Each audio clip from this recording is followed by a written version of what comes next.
बिस्मिल्लाहिर्रहमानिर्रहीम। ला तादाद दरूदो सलाम सरवर कौनैन ख़ातमुन्नबीन हज़रत मोहम्मद सल्लल्लाहु अलैहि वसल्लम की ज़ात अक़दस और उनकी आल पर। अस्सलाम वालेकुम, मैं हूं अब्दुल गफ़ार काज़िम। उम्मीद है कि आप खैरियत से होंगे। हमारा आज का जो टॉपिक है वो है passage of yarn through auto Conor machine. हमेशा की तरह हम इस प्रैक्टिकल के कुछ ऑब्जेक्टिव पर नज़र दौड़ाते हैं। जो सबसे पहला ऑब्जेक्टिव है इस प्रैक्टिकल का वो ये है कि हम वीविंग डिपार्टमेंट में या वीविंग सेक्शन में ऑटो कोनर का इस्तेमाल या रीवाइंडिंग मशीन का इस्तेमाल क्यों करते हैं। सेकंड ऑब्जेक्टिव यह है कि ऑटो कोनर के मुख्तलिफ पार्ट्स कौन कौन से हैं और उनका काम क्या है। और थर्ड ऑब्जेक्टिव है आज के प्रैक्टिकल का कि जब मशीन रनिंग में होती है तो कौन कौन से पार्ट से धागा जो है वो गुजर कर वाइंड हो रहा होता है, धागा किस किस पार्ट को टच कर रहा होता है। और आखिर में हम जो है वो पेपर के पॉइंट ऑफ व्यू से और वाइवे के पॉइंट ऑफ व्यू से चंद एक क्वेश्चन देखेंगे कि किस तरह के पेपर में ऑटो कोनर के मतलब क्वेश्चन आ सकते हैं या वाइवे में किस तरह का ऑटो कोनर के मतलब पूछा जा सकता है। तो आखिर में हम उसके बारे में थोड़ी सी डिस्कशन करेंगे। नाउ वी विल स्टार्ट जी। तो ये जो सबसे पहले जो आपको तस्वीर नज़र आ रही है ये ऑटो कोनर मशीन की है, ठीक है। जब हम वार्पिंग कर रहे होते हैं सबसे पहला जो ऑब्जेक्टिव हमारा है कि हम ऑटो कोनर क्यों यूज़ करते हैं या रीवाइंडिंग मशीन वीविंग में सेक्शन में क्यों यूज़ करते हैं। तो जब हम वार्पिंग कर रहे होते हैं तो वार्पिंग से कुछ बीम बनाने के बाद हमारे पास छोटी कोन बच जाती है, जैसे कि आपको ये नज़र आ रही है। चूँकि स्पिनिंग से हमारे पास बड़ा पैकेज आता है, लेकिन चूँकि वार्पिंग के बीम बनाने के बाद कुछ बीम बनाने के बाद हमारे पास छोटी बेबी कोन बच जाती है या जिसे हम लेफ़्ट ओवर कहते हैं, जिससे हम मज़ीद जो है वो वार्पिंग का बीम तैयार नहीं कर सकते। तो उस बेबी कोन को वेस्ट से बचाने के लिए या उस जो लेफ़्ट ओवर है उसको वेस्ट होने से बचाने के लिए हम उसको दोबारा बेबी कोन से दोबारा बड़ा पैकेज तैयार करते हैं और उसको वेफ्ट के लिए या किसी और पर्पज़ के लिए हम इस्तेमाल कर सकते हैं। अगर हम मशीन को सीखने के लिए हम अपनी आसानी के लिए मशीन को 3 रीजन में, 3 पोर्शन में, 3 हिस्सों में डिवाइड करते हैं। सबसे पहला portion unwinding portion. Unwinding portion में कुछ मेजर पार्ट्स हैं। सबसे पहले अनवाइंडिंग पोर्शन का जो मेजर पार्ट है वो मैगज़ीन है। आगे मैगज़ीन के 2 सब पार्ट हैं, मैगज़ीन पॉकेट्स और एंड कैचर। इसी तरह अनवाइंडिंग पोर्शन का दूसरा पार्ट जो है वो है बैलून ब्रेकर। तीसरा पार्ट जो है वो पैग है। चौथा पार्ट है वो कोन इजेक्टर है। उसके बाद पांचवा पार्ट जो है वो हमारा यार्न क्लियरर है, यार्न क्लियर से क्लियरर। उसके बाद पांचवा जो अनवाइंडिंग पोर्शन का पार्ट है वो है हमारा प्री क्लीनर या स्लब कैचर। इसी तरह छठा पार्ट है गेट फिलर, ठीक है। सातवां पार्ट है टेंसर और आठवां पार्ट है वैक्सिंग डिवाइस। और नेक्स्ट और लास्ट पार्ट अनवाइंडिंग पोर्शन का जो है वो है यार्न ट्रैप या यार्न ट्रैप पाइप। सबसे पहले हम मैगज़ीन की बात करते हैं। तो मैगज़ीन की पॉकेट्स बनी हुई होती हैं। हम जितनी भी हमारी मैगज़ीन की पॉकेट्स की तादाद होती है 12 का होती है और 11 उसके अंदर जो है वो आपकी 11 जो कोन्स हैं वो लग सकती हैं। तो हम 11 कोन्स को मैगज़ीन के अंदर लगा कर उसके जो धागे हैं, धागे के सिरे को पकड़कर वो एंड कैचर के अंदर इंसर्ट कर देते हैं। तो मैगज़ीन का बेसिक काम क्या है कि आपके उसकी बेबी कोन जो है उस मैगज़ीन के अंदर हम रखते हैं पॉकेट्स के अंदर। और नेक्स्ट जो मैगज़ीन का पार्ट है वो है हमारा एंड कैचर, कि हम तमाम कोनों के धागों को पकड़कर एंड कैचर को दे देते हैं।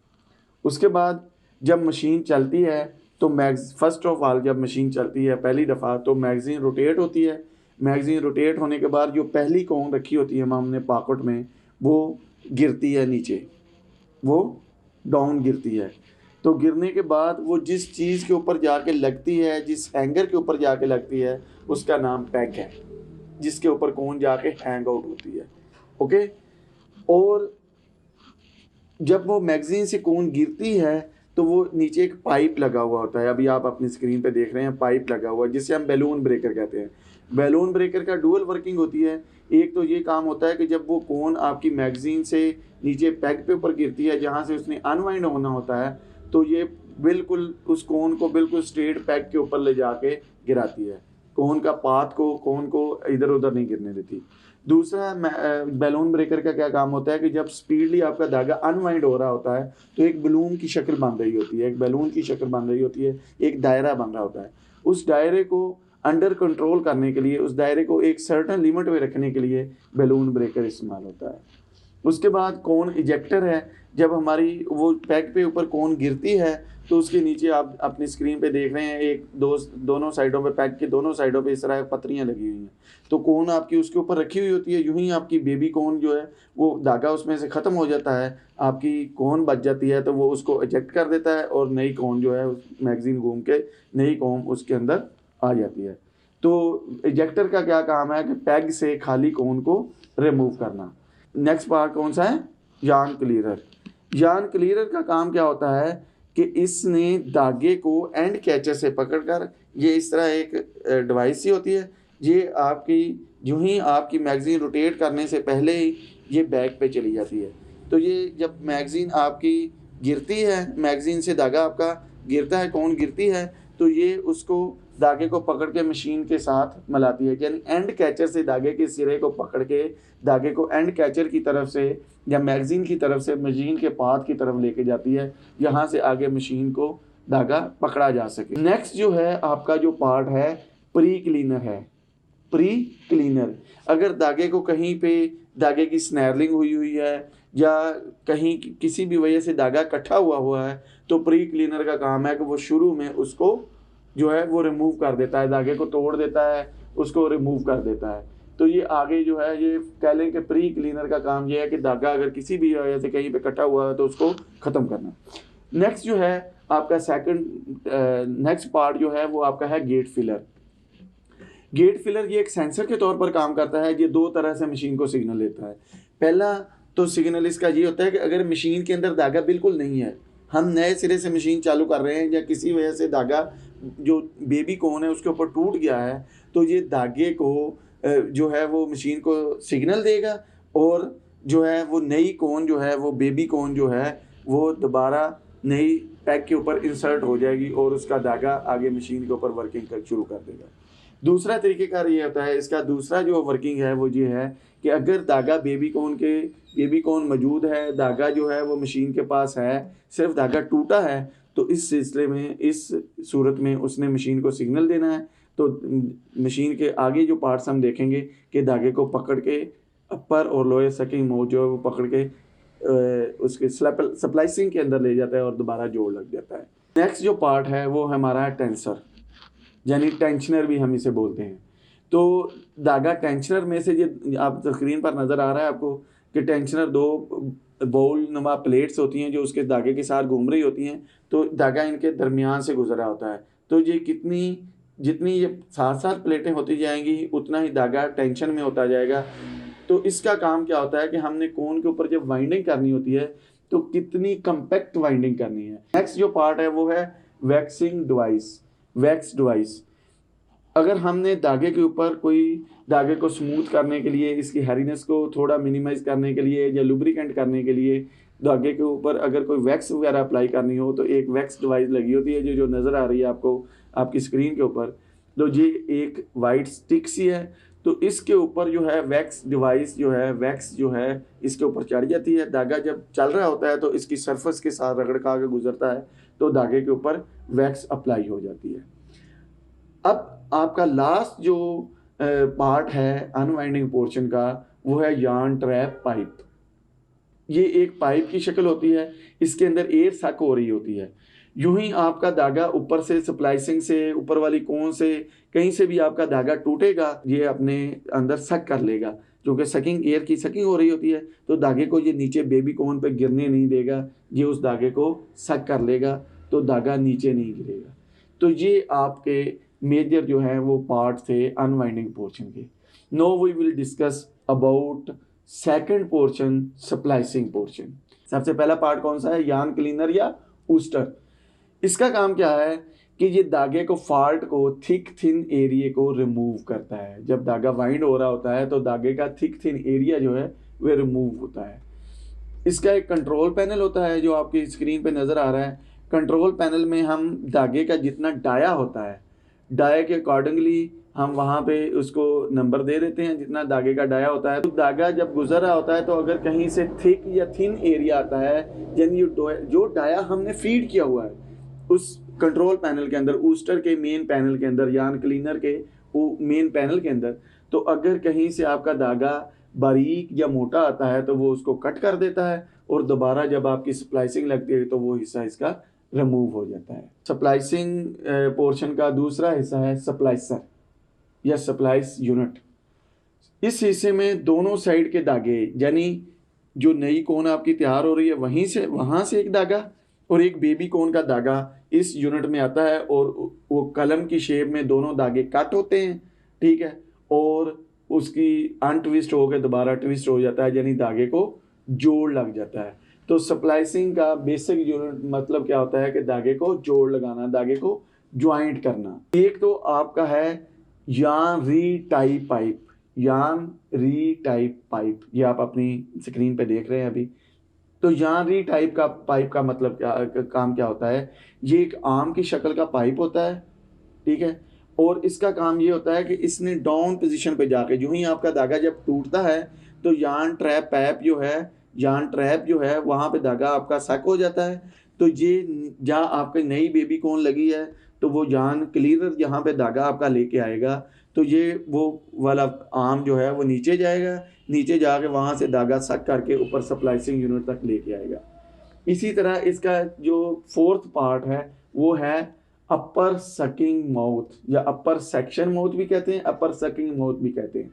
तो ये वाला हिस्सा जो है वो ऊपर जो नई कोन लगी होती है वहाँ पे जाता है और कोन थोड़ी सी आपकी अनवाइंड होती है और धागा पकड़ के नीचे ले आता है, यानी अपर सकिंग माउथ जो है वो ऊपर कोन से धागा पकड़ के नीचे लेके आता है और यहाँ री टाइप पाइप नीचे से धागा पकड़ के ऊपर लेके आएगा। तो स्प्लाइसिंग यूनिट में दोनों धागे, अपर वाला धागा और नीचे वाला धागा ऐसे इकट्ठे होते हैं और वो कटिंग होती है और अनट्विस्ट होकर दोबारा ट्विस्ट हो जाती है। तो स्प्लाइसिंग में आपका दोबारा स्प्लाइस लग जाती है। तो ये था हमारा splicing unit. Now we will discuss about third and last part, winding portion. Winding portion में सबसे पहले वी टाइप गाइड है। वी टाइप गाइड का क्या काम है कि ये धागे के एजेस को बाहर निकल से, जब स्पीडली धागा आपका ट्रैवर्स हो रहा होता है और वाइंड हो रहा होता है तो ये दोनों एजेस से धागे को बाहर निकलने से रोकती है, धागे को एक कंट्रोल करके रखती है ताकि धागा आपका ग्रूव ड्रॉप से बाहर ना निकले और कोन के बिल्कुल एक सही लिमिट में वो जो है वो वाइंड हो। सेकंड आपका है ग्रूव ड्रम। ये गोल शक्ल का, रूलर की शक्ल का एक ड्रम होता है जिसके ऊपर ग्रूव बने हुए होते हैं, ठीक है। धागा इन ग्रूव में पहले एक तरफ ट्रैवल करता है फिर वापसी दूसरी तरफ ट्रैवल करता है। जो आपकी ट्रैवर्स कोन जो है वाइंड हो रही होती है वो इस ग्रूव की वजह से वाइंड हो रही होती है। नंबर एक काम तो इसका ये होता है कि ट्रैवर्स वाइंडिंग करना कोन के ऊपर, और नंबर दो जो इसका काम है वो ये है कि ये मूव करता है, इसको ड्राइव मिल रही होती है और कोन इसकी सरफेस के साथ जो है वो ड्राइव ले रही होती है, यानी कोन को जो ड्राइव मिल रही होती है, कोन जो वाइंड हो रही होती है वो ग्रूव ड्रम की ड्राइव की वजह से वाइंड हो रही होती है। नेक्स्ट जो है आपका जो थर्ड पार्ट है वाइंडिंग पोर्शन का वो है स्पिंडल। यहाँ मैं एक बात आपको बताता चलूँ कि कोन हैंगर, पैग और स्पिंडल ये तीनों कोन लगाने के लिए होता है, लेकिन कोन हैंगर जो होता है वो होता है कि आपकी कोई एक राडदमा कोई चीज़ है उसके ऊपर कोन पड़ी हुई है तो सिर्फ वो कोन को हैंग करने के लिए, जबकि जो पैग होता है उसका क्या काम होता है कि वो कोन पूरी उसके अंदर फंस जाती है, ठीक है, कोन मूव नहीं करती है, कोन बिल्कुल स्टेशन होती है उसके ऊपर। और जो स्पिंडल होता है उसके ऊपर भी कोन लगती है, जैसे आपकी मशीन के ऊपर आपको नज़र आ रहा है ये स्पिंडल है तो इसके ऊपर कोन लगती है और ये साथ रोटेशन की इसके साथ ऑप्शन होती है कि कोन लग के उसकी रोटेशन होती है। तो ये इसका थर्ड पार्ट जो है वो स्पिंडल था। और फोर्थ है वो आपकी जो न्यू पैकेज है या नई कोन जो आपकी बन रही है जो स्पिंडल के ऊपर लगेगी, ये इसका लास्ट जो है वो जो पार्ट है। तो इस तरह हमने अभी चारों पार्ट भी देख लिए, तीनों part, unwinding portion, winding portion और दरमियान में स्प्लाइसिंग पोर्शन, और उनके मुख्तलफ जो हैं वो काम भी देख लिए उसका क्या काम है। और अब हम आते हैं हमारे लास्ट ऑब्जेक्टिव की तरफ कि जो हमने कुछ चीज़ें देखनी हैं। सबसे पहले हम देखेंगे कि मैगज़ीन की कैपेसिटी कितनी है। तो यहाँ पे अगर आप मैगज़ीन की दोबारा आप जो देख रहे हैं तस्वीर देख रहे हैं, तो इसमें आप देखेंगे कि मैगज़ीन की 12 पॉकेट्स हैं। तो मैगज़ीन कैपेसिटी कितनी है इसकी? 12। उसके बाद हम देखेंगे, हमें जो दूसरी चीज़ हमने मालूम करनी है वो ये करनी है कि जो ग्रूव ड्रम है उसके नंबर ऑफ़ ग्रूव क्या है। तो हम एक साइड पे एक निशान लगा लेंगे जहाँ से ग्रूव शुरू हो रहा है, उसको घुमाना शुरू करेंगे ड्रम को। जब ये सपोज ये आप एक साइड पे निशान लगा हुआ है, ग्रूव को घुमाया, जब ये पहला मुकम्मल हो गया एक ग्रूव हो गया, जब दोबारा घुमाएंगे तो ये दूसरा ग्रूव हो गया। तो इस तरह अगर हम इसको देखें तो ये 2 ग्रूव हैं हमारे। ग्रूव नंबर ऑफ ग्रूव कितने हैं ड्रम के ऊपर? 2। इसी तरह कहीं पे 1.5 ग्रूव होता है, कहीं पे 2.5 ग्रूव भी होते हैं, 2 ग्रूव होते हैं। तो ये आपकी जो कॉइल है उसकी जो जितनी स्पेस है उसके अकॉर्डिंगली ये ग्रूव की रेशियो होती है। पेपर के पॉइंट ऑफ व्यू से कुछ क्वेश्चन होते हैं, या वाईवे के पॉइंट ऑफ व्यू से होते हैं विड्रॉल।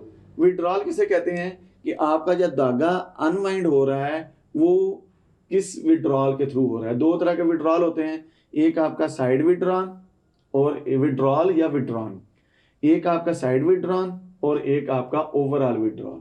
अगर तो पैकेज आपका स्टेशन है और आपका धागा जो है उस पैकेज से उतर रहा है, आप धागे को खींच के उतार रहे हैं, तो ये ओवरऑल विड्रॉल होगा कि धागा चक्कर खा के उतर रहा है। लेकिन अगर आपका पैकेज जो है वो रोटेट कर रहा है और धागा आपका स्ट्रेट जा रहा है, यानी आप उतार रहे हैं तो पैकेज उसके साथ मूव कर रहा है, तो ये आपका साइड विड्रॉल होगा। तो अब यहाँ पे जो अनवाइंडिंग हो रही है बेबी कोन से, वो ओवरऑल विड्रॉल के थ्रू हो सकते हैं। तो ये क्वेश्चन भी आपका हो सकता है कि डिफरेंस बिटवीन साइड विड्रॉल और ओवरऑल विड्रॉल, इन दोनों में क्या फ़र्क है। उसके बाद है कि इसके आरपीएम कितने हैं। तो हमारे जो नॉर्मल ड्रम के आरपीएम हैं वो 2500 आरपीएम है, रेवोल्यूशन पर मिनट है, और उससे आगे हम फिर प्रोडक्शन निकाल सकते हैं कि हमारी कितनी टोटल प्रोडक्शन है। इसी तरह ग्रूव ड्रम आपने देख लिया कि नंबर ऑफ ग्रूव कितने हैं, 2 हैं, ठीक है। उसके बाद जो नेक्स्ट है कि इसकी जो ट्रेवर्स अपना वाइंडिंग टाइप है वो ट्रेवर्स वाइंडिंग है। यहाँ पे अभी हम डिस्कस करते चलें, साथ साथ मैं आपको बताता चलूँ कि स्पिनिंग में भी ऑटो कॉर्नर यूज होता है और वीविंग में भी ऑटो कॉर्नर यूज होता है। जो स्पिनिंग में ऑटो कॉर्नर यूज होता है उसका इनपुट जो होता है वो बाबन होती है, क्योंकि वहां से बाबन बनती है और बाबन से हमने बड़ा पैकेज तैयार करना होता है। जबकि जो वीविंग में ऑटो कॉर्नर यूज होता है ये एज ए रीवाइंडिंग यूज होता है। तो यहाँ पे जो इनपुट है वो बेबी कोन है। वो कौन सी बेबी कोन? जो हमारी वार्पिंग से लेफ्ट ओवर बचा था।